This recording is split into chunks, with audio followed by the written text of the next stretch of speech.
Boa tarde, senhor presidente, colegas senadores e senadoras. Eu venho, mais uma vez, conversar com esta casa, com os meus colegas, que nunca se negaram a falar sobre este assunto e nenhum outro assunto da agropecuária brasileira, de interesse da agropecuária brasileira, devido à importância que esse setor tem para o Brasil.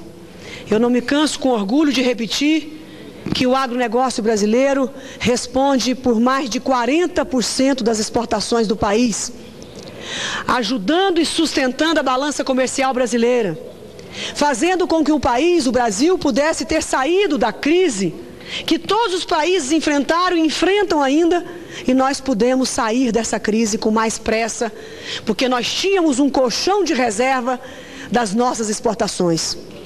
Nós tínhamos 250 milhões de dólares de reservas cambiais que deram sustentação ao país para que nós pudéssemos sair da crise.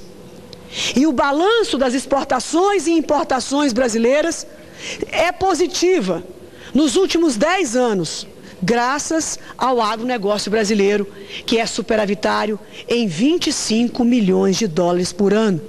Multiplicado pelos 10 anos, são os 250 milhões de superávit que esse Brasil acumulou ao longo dos anos, com algumas poucas outras ajudas de alguns outros instrumentos. Mas o pilar mais importante que sustentou a balança comercial brasileira, fizesse com que o país pudesse controlar a inflação, foi o setor agropecuário. E esta casa, sabedora disso, dessa importância, tenho certeza que na hora das dificuldades desse setor, jamais se negaria também a contribuir com ele. Esta casa é sabedora de que o agronegócio brasileiro responde por 1/3 dos empregos deste país de carteira assinada, daqueles empregos formais, desde ao setor primário, desde a roça, desde o campo, desde o plantio da soja, da criação dos animais, do plantio de eucalipto, de café, de frutas, até a indústria brasileira do agronegócio. É 1/3 de brasileiros trabalhando todos os dias na sustentação desta cadeia. Mas também não me canso de dizer com alegria e orgulho que nós representamos praticamente 1/3 do PIB, do Produto Interno Bruto, de tudo que se produz neste país. 1/3, neste momento, nesta exata hora, vem do agronegócio brasileiro.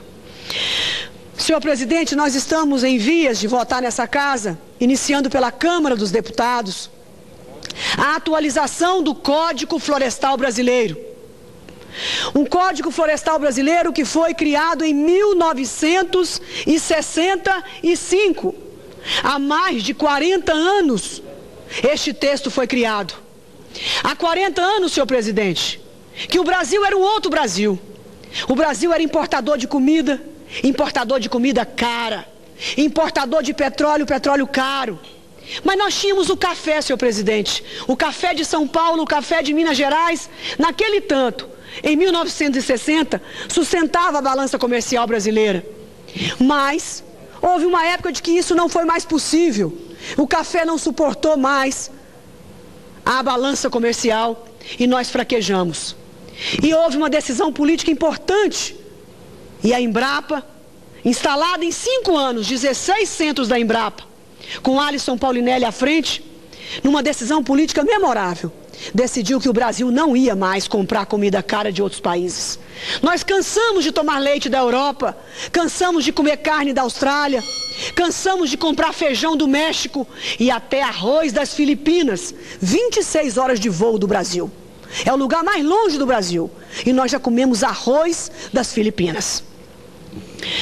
Portanto, senhor presidente, hoje nós temos um outro Brasil, de um agronegócio moderno, sustentável, exportador, invejado pelos outros países do mundo, de alta tecnologia e precisão, de qualidade, e os preços mais baixos do mundo é a comida brasileira.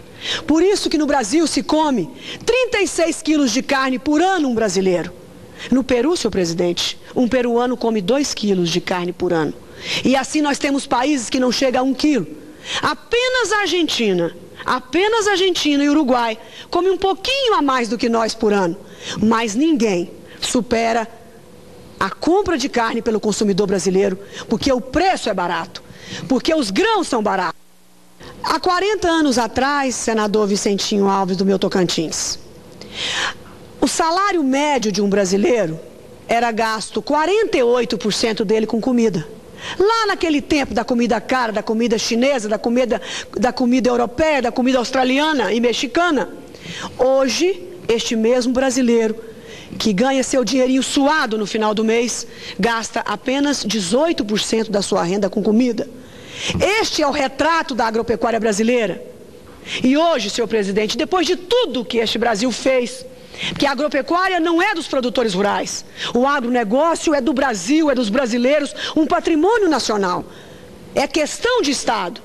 Hoje esses brasileiros estão pedindo ao Congresso Nacional socorro, pedindo ajuda ao Congresso Nacional.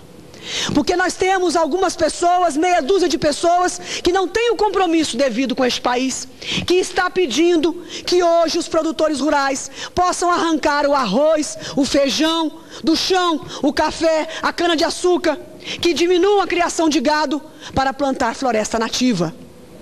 Isso não é justo com o Brasil, isso não é justo com aqueles assalariados, os desempregados ou aqueles que dependem do Bolsa Família. Nós estamos vivendo um momento de crise e de inflação crescente. E eu quero lembrar que meio ambiente não é avaliado sozinho. Se tem alguém em alguma categoria que respeita o meio ambiente neste país, são os produtores rurais. Porque nós não produzimos sem água, nós não produzimos em erosão, nós não produzimos com biodiversidade desequilibrada, nós dependemos da natureza para produzir alimentos. Nós somos protagonistas da preservação ambiental. Ninguém pode acusar os brasileiros do campo de ter cometido crimes, porque nós fizemos foi um favor ao Brasil, como cidadãos livres, democráticos e brasileiros natos. Nós colaboramos em fazer com que o Brasil saísse do subdesenvolvimento e se tornasse um país emergente, um país forte, um país que hoje é olhado com cuidado por todas as nações. E isso não pode ser criminalizado. Essas pessoas que contribuíram com isso não podem ver na frente do seu nariz um dedo apontado, como se criminosos fossem. Não, senhor presidente. A proposta do deputado Aldo Rebelo, na mudança do Código Florestal, não traz a palavra desmatamento, muito ao contrário. Aldo Rebelo propõe no seu relatório que o desmatamento nas florestas do Brasil sejam totalmente suspensos pelos próximos 5 anos, numa tentativa de que o Brasil possa finalizar o seu zoneamento econômico e ecológico. Mas para encerrar, senhor presidente, eu gostaria apenas aqui de mostrar o risco que nós estamos correndo. O Banco do Brasil, por determinação expressa, proíbe os financiamentos para a agricultura 2010-2011 para todos os agricultores que não tiver reserva legal averbada. Senhor presidente, este é exatamente o grande problema do Código Florestal brasileiro. Estão exigindo dos produtores rurais que ele tenha uma reserva legal inexistente. Mas não é inexistente porque o produtor rural é criminoso, não. Não é inexistente porque ele descumpriu a lei, não, senhor presidente. É inexistente porque a época que ele desmatou, com financiamento do governo brasileiro, com autorização do Estado brasileiro, não existia a reserva legal. A reserva legal foi exigida após o produtor rural já ter aberto as suas áreas. E nós estamos com todos os números, percorrendo os veículos da imprensa, percorrendo os ministérios, como tive hoje com o ministro da Agricultura, mostrando a ele os números do IBGE, de todos os censos agropecuários, desde 1960 até o último, que foi de 2006, demonstrando os números das áreas abertas no país. E, portanto, senador Pimentel, se em 1960 nós tínhamos 250 milhões de hectares na mão privada, nós tínhamos 23% de floresta dentro das áreas privadas. E se hoje nós temos 330 milhões de hectares na mão privada, aumentou-se 32% em 45%. Privada, um minuto, senhor presidente, um minuto. A área privada... Obrigada. A área privada, em 45 anos, aumentou 32%, mas a área de floresta, dentro da propriedade privada, aumentou 72%. Isso significa que nesses 45 anos, a área privada diminuiu a sua área de produção de alimentos.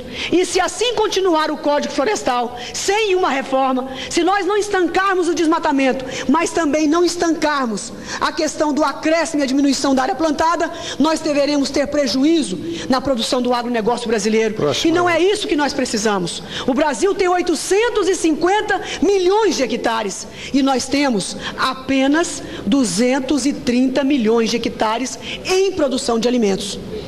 É mais do que suficiente para a preservação ambiental, senhor presidente. E nós não queremos mais desmatamento, porque com a tecnologia que nós temos hoje, nós podemos produzir o triplo de grãos e 4 vezes mais de carne do que produzimos hoje. Nós teremos outras oportunidades para conversar sobre o assunto. A matéria está na Câmara Federal e virá para o Senado, e com certeza aqui poderemos ter a oportunidade de dar aos cientistas, aos pesquisadores, a todos aqueles que estudam os números do agronegócio brasileiro, demonstrar que o que algumas ONGs fazem por aí é um desserviço ao agronegócio brasileiro. E nós não cometemos nenhuma devastação ambiental, nós cometemos uma devastação no bolso dos agricultores europeus. Isso sim, o agronegócio fez. Muito obrigado, senhor presidente.